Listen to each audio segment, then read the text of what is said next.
Selamat sore, ketemu lagi dalam vlog saya kali ini. Saya mau menyampaikan vlog pada sore ini, di mana bahasan dalam vlog kali ini sangat penting dan agak sedikit serius untuk menambah ilmu kita, khususnya di bidang manajemen.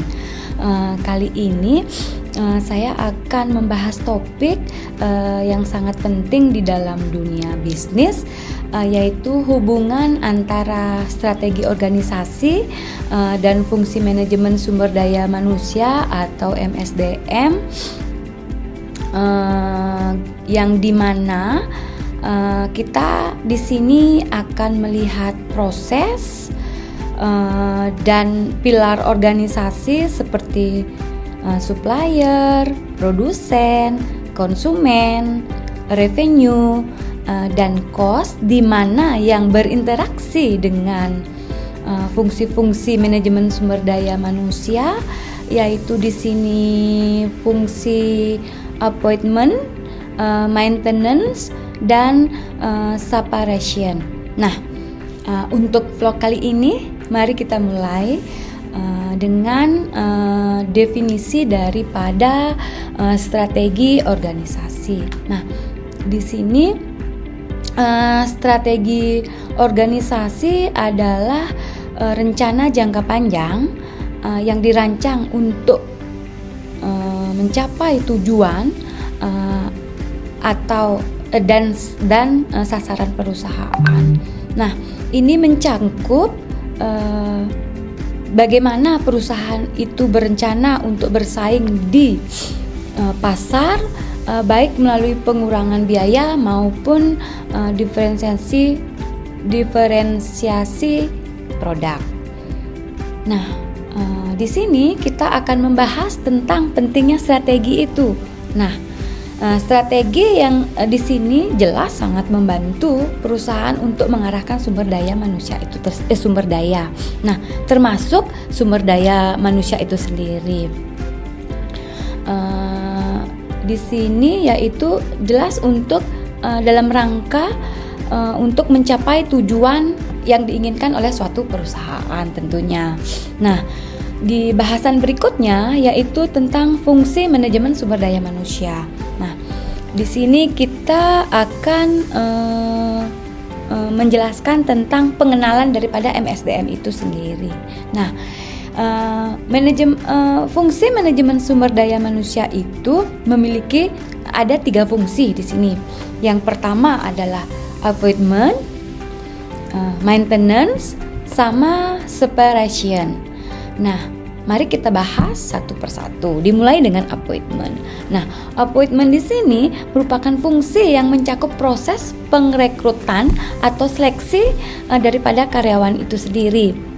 Nah, dalam konteks strategi organisasi, perusahaan harus memilih karyawan yang sesuai, yang berkompeten, yang memang sangat diperlukan oleh perusahaan itu sendiri di dalam pencapaian suatu organisasi. Yang kedua adalah fungsi maintenance. Nah, fungsi maintenance di sini yaitu setelah pengrekrutan karyawan itu tentu dipekerjakan. Nah, fungsi maintenance ini berfokus pada pengembangan dan retensi karyawan itu sendiri. Termasuk di sini seperti adanya pelatihan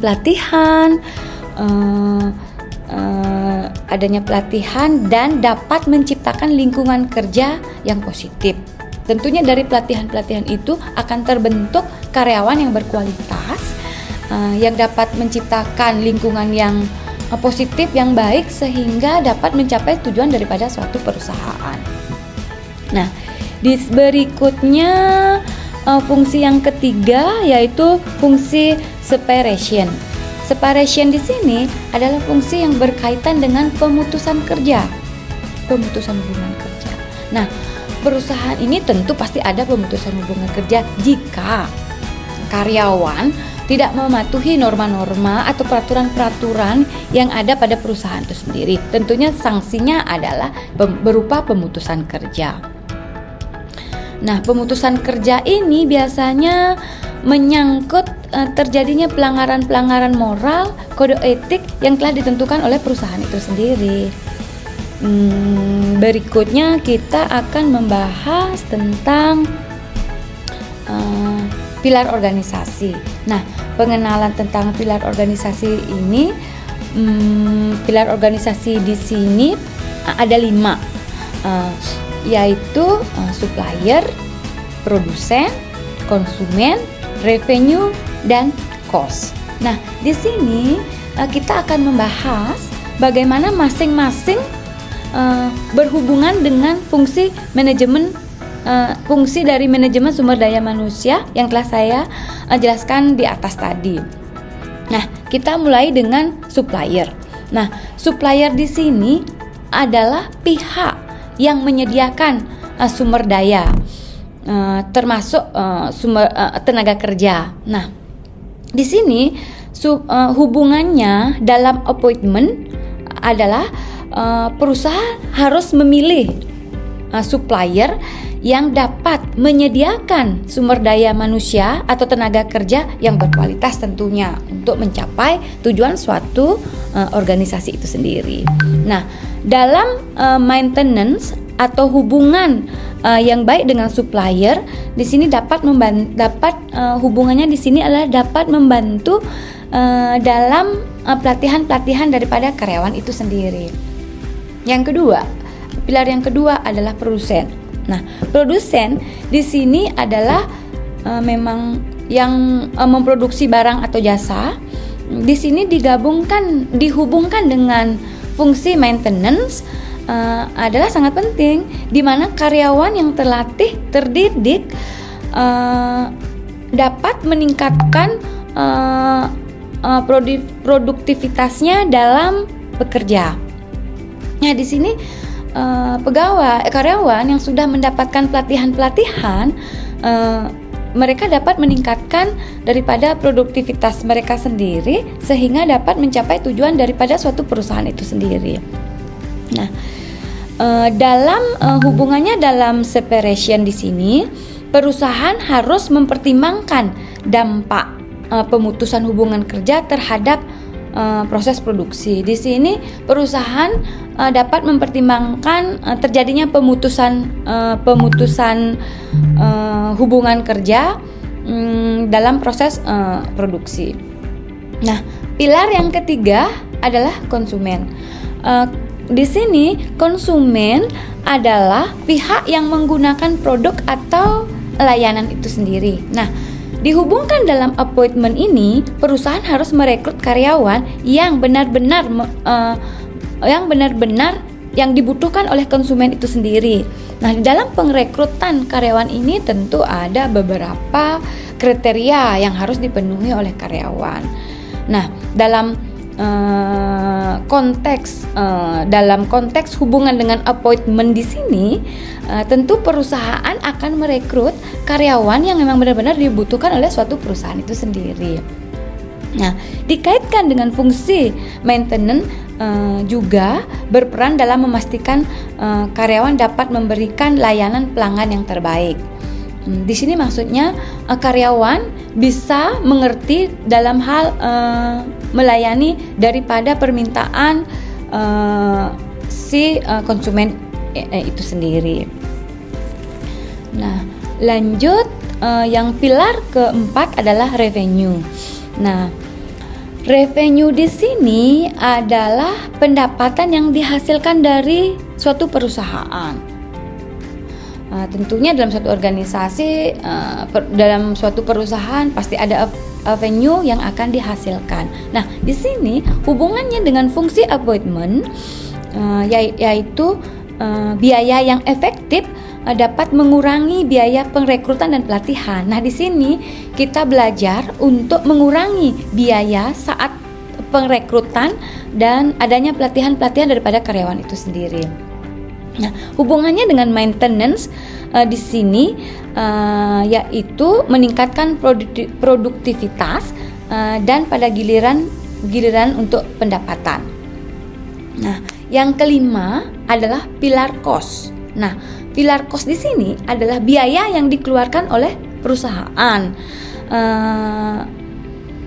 Dalam hubungannya dengan appointment di sini, perusahaan harus bisa mempertimbangkan biaya untuk memilih karyawan. Tentunya biaya ditekan kecil agar dapat merekrut karyawan, tentunya dengan beberapa kriteria yang dipunya tanpa mengurangi hasil karyawan yang dapat diterima. Nah, di sini hubungannya dengan fungsi maintenance berfokus pada pengurangan turnover karyawan yang dapat mengurangi biaya pelatihan dan biaya rekrutmen. Di sini mari kita lanjutkan. Kita sudah membahas tentang fungsi manajemen, pilar fungsi manajemen SDM, pilar organisasi yang dikaitkan dengan fungsi manajemen. Terus mari kita lanjutkan dengan penjelasan tentang integrasi, strategi, dan fungsi manajemen sumber daya manusia. Nah, di sini sinergi antara strategi dan manajemen sumber daya manusia, yaitu ketika strategi organisasi dan fungsi manajemen sumber daya manusia terintegrasi dengan baik, terhubung dengan baik, perusahaan dapat mencapai efisiensi yang lebih tinggi dan meningkatkan kinerja keseluruhannya, baik dari tenaga kerja karyawan, perusahaan, sehingga dapat mencapai tujuan daripada perusahaan itu sendiri.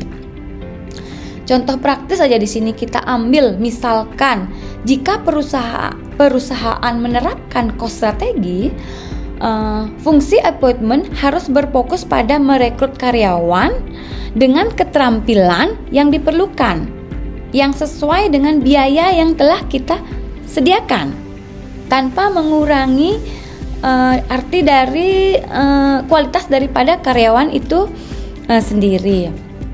Nah, dengan keterampilan sesuai dan dengan biaya yang rendah. Di sisi lainnya, jika perusahaan menerapkan differentiation strategi, fungsi maintenance di sini harus memastikan karyawan harus memiliki keterampilan yang inovatif dan kreatif sehingga dapat mewujudkan tujuan suatu perusahaan atau organisasi. Nah, dari bahasan saya di atas tadi tentang fungsi manajemen sumber daya manusia dikaitkan dengan 5 pilar organisasi dan integrasi sinergi strategi dan fungsi manajemen sumber daya manusia, sehingga di akhir dapat saya ambil kesimpulan di sini bahwa jika kita telah melihat bagaimana strategi organisasi berhubungan erat dengan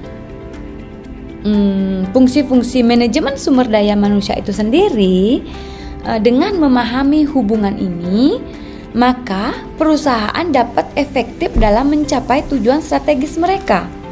Nah, tentu dengan menterkaitkan fungsi-fungsi dari manajemen sumber daya manusia ini, gak lepas daripada itu. Jadi semuanya harus bisa dikaitkan, bisa dihubungkan, bisa berinteraksi dengan baik, sehingga pada vlog saya ini, pada vlog kali ini yang saya bahas tentang sangat pentingnya topik yang sangat pentingnya dalam dunia bisnis ini, yaitu di mana hubungan antara strategi, organisasi, dan manajemen sumber daya manusia atau MSDM,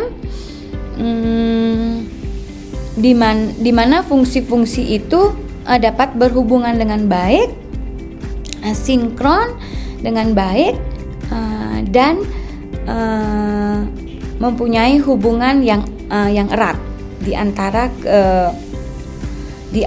antara manajemen sumber daya manusia, MSDM, hubungan strategi organisasi dan fungsi manajemen sumber daya manusia itu. Nah, sekian saja vlog saya kali ini. Semoga dalam vlog saya tadi dapat memberikan tambahan pengetahuan bagi kita, bagi teman-teman yang mendengarkan vlog saya ini. Dan terima kasih saya ucapkan dan telah menyaksikan vlog saya ini. Jangan lupa untuk di like, di subscribe, dan jangan lupa tinggalkan komen tentunya yang berupa kritikan atau saran untuk membangun saya untuk dapat membuat vlog-vlog kedepannya yang lebih berkualitas.